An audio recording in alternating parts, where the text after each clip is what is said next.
ವೀಕ್ಷಕರೇ, ಒಂದು ಯಶಸ್ವಿ ರಿಲೇಶನ್ಶಿಪ್ ಸಾಧ್ಯ ಆಗಬೇಕು ಅಂದ್ರೆ ಅದು ತುಂಬಾ ಸಮಯವನ್ನ ಹಿಡಿಯುತ್ತೆ. ಇದು ಇನ್ಸ್ಟಂಟ್ ರೆಡಿ ಮಸಾಲೆಗಳ ಹಾಗೆ ಬೇಕುಂದಾಗ ಎಲ್ಲರ ಜೊತೆ ಏರ್ಪಡುವಂತದಲ್ಲ. ಅದಕ್ಕೆ ಸಮಯ ಮತ್ತು ಸಂಯಮ ಎರಡೂ ಕೂಡ ಬಹಳ ಮುಖ್ಯ. ಆದರೆ ಇವತ್ತಿನ ಜನರೇಷನ್ ಪ್ರತಿಯೊಂದರಲ್ಲೂ ಕೂಡ ಶಾರ್ಟ್ಕಟ್ ಅನ್ನ ಹುಡುಕ್ತಿವೆ. ಈ ಅಡ್ಡದಾರಿಯ ಪರಂಪರೆ ಇವತ್ತಿನ ಕೆಲ ಸಂಬಂಧಗಳ ಒಳಗೂ ಕೂಡ ತೂರಿರೋದು ಖಂಡಿತ ಇವತ್ತಿನ ಸಮಾಜದ ಒಂದು ದುರಾದೃಷ್ಟಕರ ಬೆಳವಣಿಗೆ. ಸಂಬಂಧವನ್ನು ರಚಿಸಿಕೊಳ್ಳುವಲ್ಲಿ ಇವತ್ತಿನ ಪೀಳಿಗೆ ಏನೋ ಒಂತರಹ ಆತುರದ ಹೆಜ್ಜೆಯನ್ನ ಹಾಕ್ತಿದೆ. ಈ ಎಡವಟ್ಟು ಹಲವು ಸಲ ಅತಿ ದೊಡ್ಡ ಪ್ರಮಾದಕ್ಕೆ ಎಡೆ ಮಾಡಿಕೊಡುತ್ತೆ. ಇವತ್ತಿನ ಈ ಒಂದು ವಿಡಿಯೋದಲ್ಲೂ ಕೂಡ ವಿವೇಕವಿಲ್ಲದ ಒಂದು ತಪ್ಪಿನ ನಡೆ ಯಾವ ರೀತಿ ಸಂಬಂಧವೊಂದನ್ನು ಹಾಳು ಮಾಡೋದರ ಜೊತೆಗೆ ಅದೊಂದು ಹತ್ಯೆಗೂ ಕಾರಣ ಆಗುತ್ತೆ ಎಂಬುದನ್ನ ನೀವೆಲ್ಲರೂ ಕೂಡ ತಿಳಿಯಲೇಬೇಕು. ವೀಕ್ಷಕರೇ, ಗೌರವ್ ಹದಾ ಹತ್ಯೆ ಕೇಸ್ ಅಂತಾನೆ ಹೆಸರಾದಂತ ಇದು ನಡೆದದ್ದು ಮಧ್ಯಪ್ರದೇಶದ ಇಂದೋರ್ ಎಂಬಲ್ಲಿ. ಈ ನತದೃಷ್ಟ ಯುವಕನ ಹೆಸರು ಗೌರವ್ ಹಡಾ. 19 ವರ್ಷದ ಈ ಯುವಕ ಇಂದೋರ್ನ ನಿವಾಸಿ. ಮಧ್ಯಮ ವರ್ಗದ ಕುಟುಂಬದಲ್ಲಿ ಜನಿಸಿದಂತ ಗೌರವ್ ಸುಸಭ್ಯ ಯುವಕನಾಗಿದ್ದ. ಯಾವುದೇ ದುರಾಭ್ಯಾಸ ಇರದ ಅವನಿಗೆ ಹೊಸ ವಿಷಯಗಳನ್ನ ಕಲಿಯುವಂತ ಉತ್ಸಾಹ ಇತ್ತು. ಆದ್ರೆ ಅವನಲ್ಲಿ ಒಂದೇ ಒಂದು ವೀಕ್ನೆಸ್ ಇತ್ತು. ಅದೇನು ಅಂದ್ರೆ ಅವನಿಗೆ ಸರಿಯಾಗಿ ಇಂಗ್ಲಿಷ್ ಮಾತನಾಡೋದಕ್ಕೆ ಬರ್ತಿರ್ಲಿಲ್ಲ. ಇಂಗ್ಲಿಷ್ ಭಾಷೆಗೆ ನಮ್ಮ ದೇಶದಲ್ಲಿ ತುಂಬಾ ಮುಖ್ಯವಾದಂತ ಸ್ಥಾನ ಇದೆ. ಅತಿ ಹೆಚ್ಚು ಇಂಗ್ಲಿಷ್ ಭಾಷಿಕರು ಇಲ್ಲಿದ್ರೂ ಕೂಡ ಹೆಚ್ಚಿನವರಿಗೆ ಇವತ್ತು ಅನ್ನೋದೊಂದು ಕಬ್ಬಿಣದ ಕಡಲೆಯೇ ಸರಿ.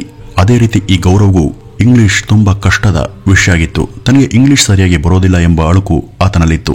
ಹೇಗಾದ್ರೂ ಸರಿ ಈ ಭಾಷೆಯನ್ನು ಕಲಿಬೇಕು, ಎಲ್ಲರ ತರಹ ಸರಾಗವಾಗಿ ತಾನು ಕೂಡ ಇಂಗ್ಲಿಷ್ ಮಾತನಾಡಬೇಕು ಎಂಬ ಹಠದೊಂದಿಗೆ ಗೌರವ್ ಅಲ್ಲಿಯ ಅಣ್ಣಾನಗರ್ ಎಂಬಲ್ಲಿ ಒಂದು ಇಂಗ್ಲಿಷ್ ಕೋಚಿಂಗ್ ಕ್ಲಾಸ್ಗೆ ಸೇರ್ಕೊಳ್ತಾನೆ. ಅಲ್ಲಿ ಅವನಿಗೆ ಒಬ್ಬ ಇಂಗ್ಲಿಷ್ ಟೀಚರ್ನ ಪರಿಚಯ ಆಗುತ್ತೆ. ಆಕೆ ಹೆಸರು ಆಕಾಂಕ್ಷ. ವಿಚಿತ್ರ ಏನಂದ್ರೆ ಈಕೆ ಗೌರವ್ನ ಟೀಚರ್ ಆಗಿದ್ರು ಕೂಡ ಅವನಿಗಿಂತ 3 ವರ್ಷ ಚಿಕ್ಕವಳಾಗಿದ್ಲು. ಹೌದು, ಗೌರವ್ಗೆ 19 ವರ್ಷವಾಗಿದ್ರೆ ಆಕಾಂಕ್ಷಗೆ 16 ವರ್ಷ ವಯಸ್ಸು ಮಾತ್ರ. ವಯಸ್ಸು ಚಿಕ್ಕದಾದ್ರೂ ಕೂಡ ಇಂಗ್ಲಿಷ್ ಭಾಷೆಯಲ್ಲಿ ಜಾಣೆಯಾಗಿದ್ದಂತ ಆಕಾಂಕ್ಷ ತನಗಿಂತ ವಯಸ್ಸಿನಲ್ಲಿ ದೊಡ್ಡವರಿಗೂ ಕೂಡ ಟ್ಯೂಷನ್ ಅನ್ನ ಮಾಡ್ತಿದ್ಲು. ಆಕಾಂಕ್ಷ ತನಗಿಂತ ವಯಸ್ಸಲ್ಲಿ ಚಿಕ್ಕವಳಾಗಿದ್ರಿಂದ ಅವರಿಬ್ಬರ ನಡುವೆ ನಾರ್ಮಲ್ ಗುರು ಶಿಷ್ಯರ ರೀತಿಯ ಸಂವಾದ ನಡೀತಾ ಇರಲಿಲ್ಲ. ಅವರು ಆತ್ಮೀಯ ಸ್ನೇಹಿತನಂತೆಯೇ ಮಾತನಾಡ್ತಿದ್ರು. ಕ್ಲಾಸ್ನ ಹೊರಗೂ ಕೂಡ ಅವರು ಸೋಷಿಯಲ್ ಮೀಡಿಯಾದಲ್ಲೂ ಕನೆಕ್ಟ್ ಆಗಿ ಆಗಾಗ ಚಾಟ್ ಮಾಡೋದಕ್ಕೆ ಶುರು ಮಾಡಿದ್ರು. ನಿಧಾನವಾಗಿ ಇವರ ನಡುವಿನ ಈ ಸ್ನೇಹ ಸಲುಗೆ ಬೇರೆಯದೇ ಆದಂತ ಒಂದು ರಿಲೇಶನ್ಶಿಪ್ಗೆ ತಿರುಗೋದಿಕ್ಕೆ ಶುರುವಾಯಿತು. ಈ ಗೌರವ್ ಪ್ರಾಪ್ತ ವಯಸ್ಸಿನವನಾಗಿದ್ರು ಕೂಡ ಆಕಾಂಕ್ಷ ಇನ್ನೂ ಕೂಡ ಮೈನರ್ ಆಗಿದ್ಲು. ಆದ್ರೂ ಕೂಡ ಅದು ಹೇಗೆ ಯಾವ ತರಹ ಇಂತಹ ಒಂದು ಅಸಹಜವಾದಂತ ರಿಲೇಶನ್ಶಿಪ್ಗೆ ಇದು ದಾರಿ ಆಯ್ತೋ ಗೊತ್ತಿಲ್ಲ. ಈಗಿನ ಪೀಳಿಗೆಯಂತೂ ಎಲ್ಲದರಲ್ಲೂ ಬಹಳ ಸ್ಪೀಡ್ ಆಗಿರ್ತಾರೆ. ಇವತ್ತು ಅಪ್ರಾಪ್ತರಲ್ಲೂ ಕೂಡ ಇಂಥ ಅಸಹಜ ಸಂಬಂಧಗಳು ಜಾಸ್ತಿನೇ ಇವೆ. ಒಟ್ನಲ್ಲಿ ಹೇಗೋ ಇಬ್ರು ಕೂಡ ಪರಸ್ಪರ ಒಬ್ಬರನ್ನೊಬ್ಬರು ಇಷ್ಟಪಟ್ಟಿದ್ರು. ಈ ಗೌರವ್ಗೆ ಪ್ರತಿದಿನ ತರಗತಿಗೆ ಬರೋದೇ ಒಂದು ಖುಷಿಯ ವಿಚಾರ ಆಗಿತ್ತು. ಈ ಮೂಲಕ ಅವನು ತನ್ನ ಪ್ರೇಯಸಿಯನ್ನ ಬಹಳ ಸುಲಭವಾಗಿನೇ ಭೇಟಿಯಾಗೋದಿಕ್ಕೆ ಅಲ್ಲಿ ಅವಕಾಶ ಇತ್ತು. ಬೇರೆಯವ್ರ ರೀತಿ ಇವರು ಭೇಟಿಯನ್ನ ಮಾಡೋದಿಕ್ಕೆ ಯಾವುದೋ ನೆವವನ್ನ ಹುಡುಕುವಂತ ಪ್ರಮೇಯ ಅಲ್ಲಿ ಇರಲೇ ಇಲ್ಲ. ಈ ಗೌರವ್ ಆಕೆ ಪ್ರೇಮ ಪಾಶಕ್ಕೆ ಸಿಲುಕಿದಂತ ಸಂಗತಿ ಅವನ ಮನೆಯವರಿಗೆ ತಿಳಿದಿತ್ತೋ ಇಲ್ವೋ ಗೊತ್ತಿಲ್ಲ. ಆಕಾಂಕ್ಷಳ ಮನೆಯವರಿಗೂ ಕೂಡ ಈ ಬಗ್ಗೆ ಮೊದಲು ಗೊತ್ತಿರಲಿಲ್ಲ ಅನ್ಸುತ್ತೆ. ಆದ್ರೆ ಆಕೆಯ ಸಹೋದರನೊಬ್ಬನಿಗೆ ಮಾತ್ರ ಈ ಬಗ್ಗೆ ಗೊತ್ತಿತ್ತು. ಇವರ ಈ ಸಂಬಂಧ ಯಾವುದೇ ಲವರ್ಸ್ ತರಹ ನಾರ್ಮಲ್ ಸ್ಥಿತಿಯಲ್ಲಿ ಯಾರ ಅಡ್ಡಿ ಕೂಡ ಇರದೆ ನಿರಾತಂಕವಾಗಿಯೇ ಸಾಕ್ತಿತ್ತು. ಇವರು ಪ್ರತಿದಿನ ಕೂಡ ವಾಟ್ಸ್ಆಪ್ ಹಾಗೂ ಇತರ ಕಡೆ ಆತ್ಮೀಯವಾದಂತಹ ಸಂವಾದವನ್ನ ನಡೆಸ್ತಾನೆ ಇದ್ರು. ವಾಟ್ಸ್ಆಪ್ನಲ್ಲಿ ಇವರು ಪರಸ್ಪರ ಖಾಸಗಿ ಚಿತ್ರಗಳನ್ನು ಕೂಡ ಹಂಚಿಕೊಂಡ ಬಗ್ಗೆ ಈಗ ದಾಖಲೆ ಸಿಕ್ಕಿವೆ. ಒಟ್ನಲ್ಲಿ ಅಲ್ಲಿ ಆಸೆ, ಕಾಮ, ಆಕರ್ಷಣೆ ಇದೆಲ್ಲ ಹಾಸುಹೊಕ್ಕಾಗಿತ್ತು. ಕೇವಲ ದೈಹಿಕ ಆಕರ್ಷಣೆಯ ಹೊರತು ಅಲ್ಲಿ ಅಂತ ಗಂಭೀರವಾದದ್ದೇನೂ ಕೂಡ ಇರಲಿಲ್ಲ. ಸಾಮಾನ್ಯವಾಗಿ ಇಂಥ ಸಂಬಂಧಗಳು ಬೇಗ ಸೋಲೋದೇ ಹೆಚ್ಚು. ಯಾವ ಸಂಬಂಧದಲ್ಲಿ ಸಲುಗೆ, ದೈಹಿಕ ಸುಖ ಬೇಗನೆ ಒಳ ತೋರುತ್ತೋ ಅದರ ವ್ಯಾಲಿಡಿಟಿ ತುಂಬಾ ಕಡಿಮೆ. ಅದೇ ತರಹ ಇವ್ರ ನಡುವೆ ಕೂಡ ಆಯ್ತು.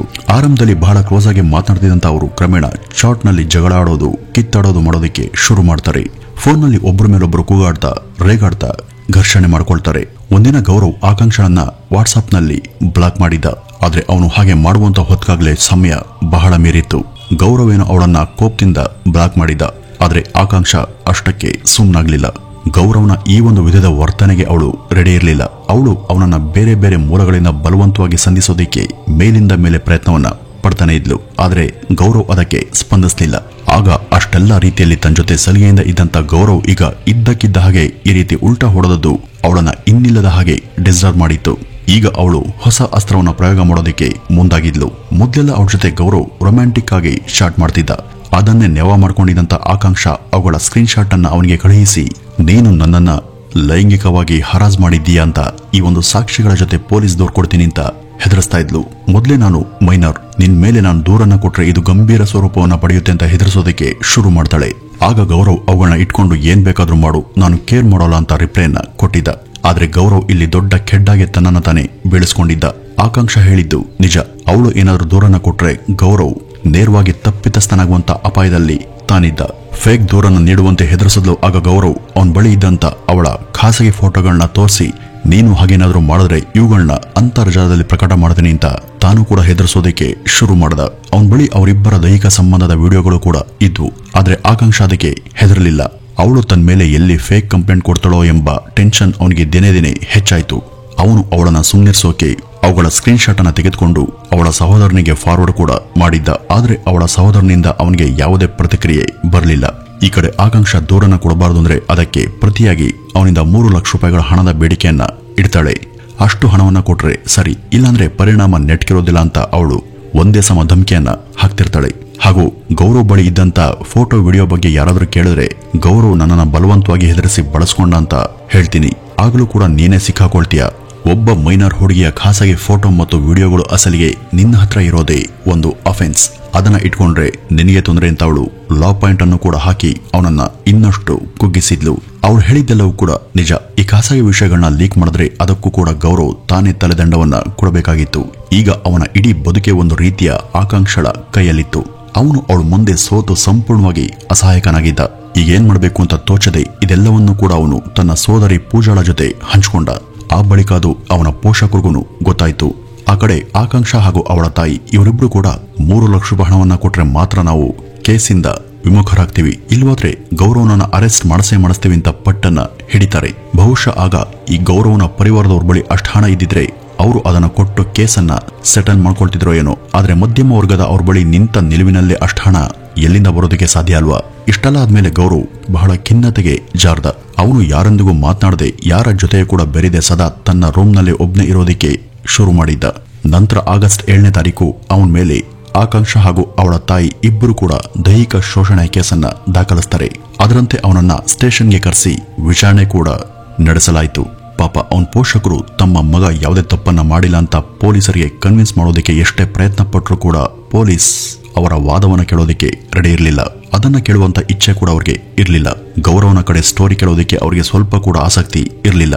ಕೊನೆಗೆ ಗೌರವನ ತಂದೆ 45,000 ರೂಪಾಯಿಯನ್ನ ಹೇಗೋ ಅರೇಂಜ್ ಮಾಡಿ ಈ ಕೇಸನ್ನ ಸೆಟಲ್ ಮಾಡ್ಕೊಳ್ತಾರೆ. ಇಷ್ಟೆಲ್ಲ ಆಗಿ ಪೊಲೀಸರನ್ನು ಒಪ್ಪಿಸುವ ಹೊತ್ತಿಗೆ ಗೌರವನ ತಂದೆಗೆ ಸಾಕಾಗಿ ಹೋಗಿತ್ತು. ಸ್ಟೇಷನ್ ಇಂದ ಮನೆಗೆ ಬಂದ ನಂತರ ಎಲ್ಲರ ಮುಂದೆ ಆದಂತ ಅವಮಾನದಿಂದ ಗೌರವ್ ತೀವ್ರವಾಗಿ ಜರ್ಜರಿತನಾಗಿ ಹೋಗಿದ್ದ. ಅವನು ತನ್ನ ರೂಮಿಗೆ ಹೋದವನೇ ಬಾಗ್ಲನ್ನ ಹಾಕೊಂಡ. ಎಷ್ಟು ಹೊತ್ತಾದ್ರೂ ಕೂಡ ಅವನು ಹೊರಗೆ ಬರಲೇ ಇಲ್ಲ. ಅವ್ರಿಗೆ ಅಷ್ಟೆಲ್ಲ ತೊಂದರೆ ಕೊಟ್ಟಿದ್ದಂತ ಆಕಾಂಕ್ಷ ಹಾಗೂ ಅವಳ ತಾಯಿ ಅಷ್ಟಕ್ಕೆ ಸುಮ್ಮನಾಗ್ಲಿಲ್ಲ. ಅವರು ಮತ್ತೆ ಗೌರವನ ಮನೆಗೆ ಬಂದು ಈ ಒಂದು ಕೇಸನ್ನ ನಾವು ಬೇಕಾದ್ರೆ ಮತ್ತೆ ರೀಓಪನ್ ಮಾಡಬಹುದು ಅಂತ ಹೆದರಿಸೋದಕ್ಕೆ ಶುರು ಮಾಡ್ತಾರೆ. ಮೊದಲೇ ಒಬ್ಬಂಟಿಗನಾಗಿದ್ದಂತ ಗೌರವ್ ಈಗ ಅವ್ರಿಗೆ ತಾನೇನು ಕೂಡ ಹೇಳುವಂತ ಸ್ಥಿತಿಯಲ್ಲಿ ಇರಲಿಲ್ಲ. ಆಗಿದೆಲ್ಲ ಕೆಟ್ಟ ಕನಸು ಅಂತ ಭಾವಿಸ್ತಂತ ಅವನ ಮನೆಯ ಸದಸ್ಯರು ಆ ರಾತ್ರಿ ಊಟ ಮಾಡಿ ಅದನ್ನ ಮರೆತು ತಮ್ಮ ರೂಮ್ಗಳಲ್ಲಿ ಮಲಗೋದ್ರು. ಬೆಳಗ್ಗೆ 2 ಕೂಡ ಎದ್ದಿದ್ರು. ಆದ್ರೆ ಗೌರವ್ ಮಾತ್ರ ಅಲ್ಲಿ ಇರಲಿಲ್ಲ. ಅವನ ರೂಮ್ಗೆ ಹೋಗಿ ನೋಡಿದಾಗಲೇ ಅಲ್ಲಿ ಕಂಡಂತ ಅನಿರೀಕ್ಷಿತ ದೃಶ್ಯದಿಂದ ಅವನ ಮನೆಯವರು ಹೌಹಾರಿದ್ರು. ಹೌದು, ಗೌರವ್ ತನ್ನ ರೂಮ್ನಲ್ಲಿ ನೇಣಿಗೆ ಶರಣಾಗಿದ್ದ. ಅವನ ಶವವನ್ನ ಕೂಡಲೇ ಆಸ್ಪತ್ರೆಗೆ ಸಾಗಿಸಿದಾಗ ಅಲ್ಲಿಯೂ ಕೂಡ ಸಿಬ್ಬಂದಿ ಅವನು ಇನ್ನಿಲ್ಲ ಅಂತ ದೃಢಪಡಿಸಿದ್ರು. ತನ್ಮೇಲೆ ಆದಂತ ಆರೋಪ ಹಾಗೂ ಮನೆಯವರಿಗೆ ಆದಂತ ಅವಮಾನದಿಂದ ತೀವ್ರವಾಗಿ ಮನ ನೊಂದಿದಂತ ಅವನು ಅದರ ವೇದನೆ ತಾಳದೆ ಜೀವವನ್ನ ಕೊನೆಗೊಳಿಸಿಕೊಂಡಿದ್ದ. ಹಿಂದು ಮುಂದೆ ಯೋಚಿಸದೆ ಅಪ್ರಾಪ್ತ ಯುವತಿಯೊಬ್ಬಳ ಮೋಹಪಾಶಕ್ಕೆ ಬಿದ್ದಂತ ಅವನು ಅದಕ್ಕಾಗಿ ಕೊನೆಗೆ ದುಬಾರಿ ದಂಡವನ್ನೇ ತೆರಬೇಕಾಗಿ ಬಂತು. ಸ್ಟೇಷನ್ ನಲ್ಲಿ ಅವತ್ತು ಪೊಲೀಸ್ ವ್ಯವಧಾನದಿಂದ ಇವರ ವಾದವನ್ನ ಆಲಿಸಿದ್ರೆ ಬಹುಶಃ ಇದು ಆ ಹಂತದವರೆಗೂ ಹೋಗ್ತಿರ್ಲಿಲ್ವೇನೋ. ಅವನ ಶವ ಹೊತ್ತು ಅದೇ ಸ್ಟೇಷನ್ ಮುಂದೆ ಇರಿಸಿ ಅವನ ಮನೆಯವರು ಹಾಗೂ ಇತರ ಸಂಬಂಧಿಕರು ಅಳ್ತಾ ಪ್ರತಿಭಟಿಸಿದ್ರು.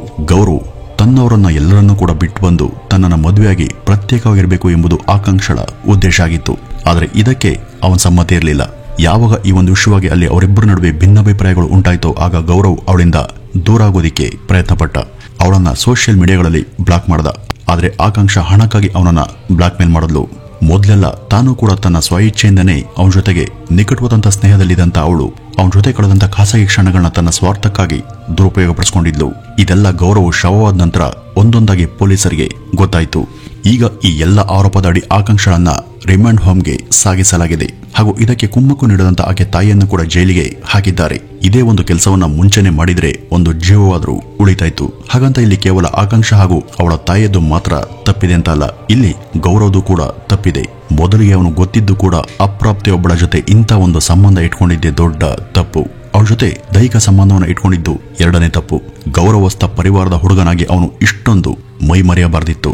ಯಾವುದೇ ರೀತಿಯಲ್ಲಿ ಮುಂದುವರಿಯುವಂತ ಮೊದಲು ತನ್ನ ಕುಟುಂಬದ ಸ್ಥಿತಿಗತಿ ಹಾಗೂ ತನ್ನ ಮನೆಯವರ ಬಗ್ಗೆ ಒಂದು ಕ್ಷಣ ಯೋಚಿಸಬೇಕಿತ್ತು. ಇದೆಲ್ಲ ಆಗಿ ಹೆತ್ತವರ ಒಡಲಿಗೆ ಕೆಂಡ ಸುರಿದು ಇದೀಗ ಆತ್ಮಹತ್ಯೆ ಮಾಡಿಕೊಂಡಿರೋದು ಅವನು ಮಾಡದಂತ ಮೂರನೆಯ ಅತಿ ದೊಡ್ಡ ತಪ್ಪು. ಅವನು ಮತ್ತೊಮ್ಮೆ ತಲೆ ಎತ್ತಿ ಬದುಕುವಂತ ಅವಕಾಶವನ್ನ ಹೊಂದಿದ್ದ, ಆದ್ರೆ ಅದನ್ನ ಪಡಿಲಾಗದೆ ಹೊರಟು ಹೋದ. ಈ ಒಂದು ವಿಡಿಯೋ ಈಗಿನ ಯುವಜನತೆಗೆ ಒಂದು ದೊಡ್ಡ ಪಾಠ. ಕನಿಷ್ಠ ಇಂಥ ವಿಡಿಯೋಗಳನ್ನ ನೋಡಿ ಹಲವರು ತಮ್ಮ ಮನಸ್ಸನ್ನ ಬದಲಾಯಿಸಿಕೊಂಡು ಒಳ್ಳೆಯ ದಾರಿಯತ್ತ ಹೆಜ್ಜೆಯನ್ನ ಹಾಕ್ತಾರೆ ಅನ್ನೋ ಉದ್ದೇಶದಿಂದನೇ ನಾವು ಇಂತಹ ಒಂದು ವಿಡಿಯೋಗಳನ್ನ ನಿಮ್ ಮುಂದಿಡ್ತೀವಿ. ಕನಿಷ್ಠ ಇಂಥ ವಿಡಿಯೋಗಳನ್ನ ನೋಡಿ ಒಬ್ಬರಾದ್ರೂ ಬದಲಾದ್ರೂ ನಾವು ಇಂಥ ವಿಡಿಯೋಗಳನ್ನ ಮಾಡಿದ್ದಕ್ಕೆ ಸಾರ್ಥಕ ಅಂತ ಹೇಳ್ತಾ ಈ ಒಂದು ವಿಡಿಯೋವನ್ನ ಇಲ್ಲಿಗೆ ಮುಗಿಸೋಣ. ನಮಸ್ಕಾರ.